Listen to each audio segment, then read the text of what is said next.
Maharashtra today 24 news सत्य परिस्थितीचा सविस्तर आढावा।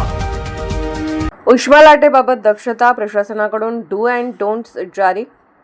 नागरिकांनी दक्षता घेण्याचे जिल्हाधिकारी वर्षा मीना यांचे आवाहन। अकोला महाराष्ट्र येथून संजय दास सोबत संदीप दासचा रिपोर्ट।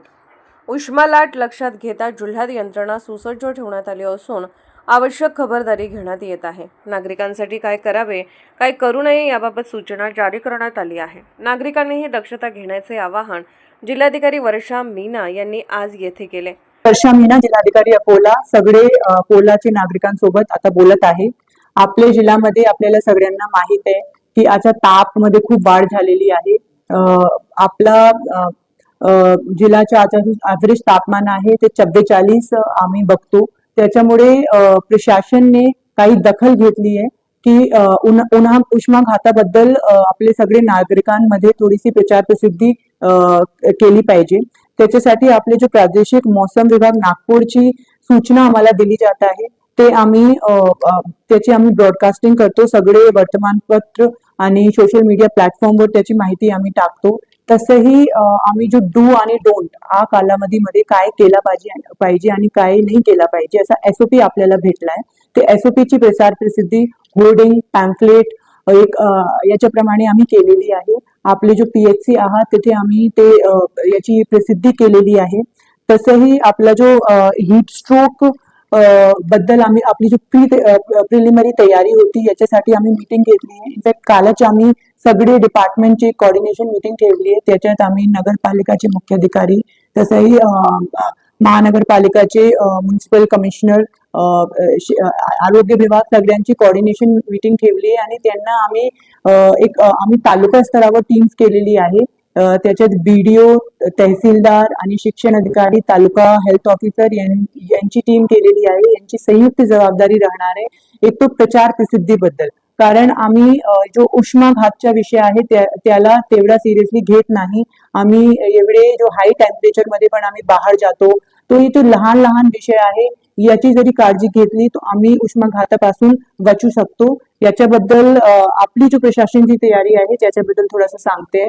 आम्ही सगळे जो PHCs आहात, रूरल हॉस्पिटल आहात, सब सेंटर्स आहात तिथे स्पेशल बेडची तयारी केलेली आहे। 135 बेड आम्ही उष्माघाता रुग्णासाठी राखीव ठेवले आहे। तसंही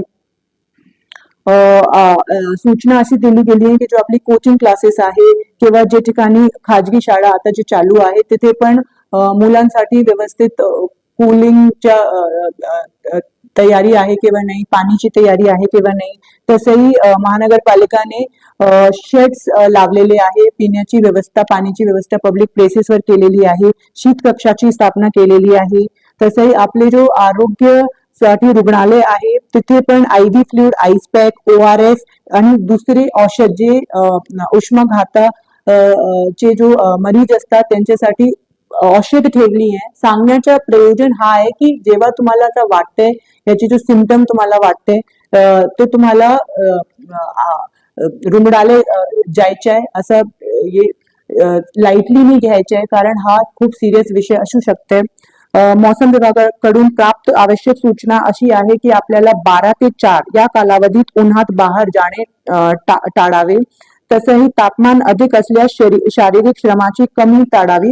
आम्ही जो आपले फॅक्टरीज आहात तिथे पण इन्स्ट्रक्शन दिले की आपले मजदूरांसाठी पाण्याची व्यवस्था, कूलिंगची व्यवस्था, MIDC मध्ये असलेले आपले फॅक्टरीज तिथे तशी व्यवस्था करायची आणि शक्य असेल तर जो आपला काम करण्याचा जो वेळ आहे त्याच्यात चेंजेस करायचे। सकाळपासून थोडा अर्ली 6 वाजेपासून ते काम जरी सुरू केलं आणि मध्ये 3-4 तास थोडासा ब्रेक दिला तर हे सगळे जेव्हा आम्ही काळजी घेतली तर नक्की हे 2-3 महिने जो आपले पुढचे ज्याच्यात आपल्याला जास्त तापमान अपेक्षित आहे तो आम्ही उष्माघात पासून वाचू शकतो।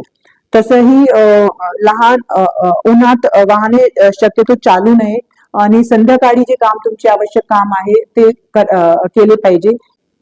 हे जो 12 ते 4 ची वेळ आहे त्याच्यात बाहेर काम कमी करणे याच्या काळजी सगळ्यांना घेतली पाहिजे। खूप ऊन असते त्याच्यामुळे 11:30 ची वेळ केलेली आहे। पण दुसरं आम्ही काल महानगरपालिका सोबत हा पण डिस्कस केला होता की आता जो नवीन सेशन मोस्टली तो आपले एक्झाम्स चालू आहे त्याच्यामुळे शाळा चालू आहे. याची नंतर तो समर वेकेशनमुळे शाळा आपली बंदच होणार आहे.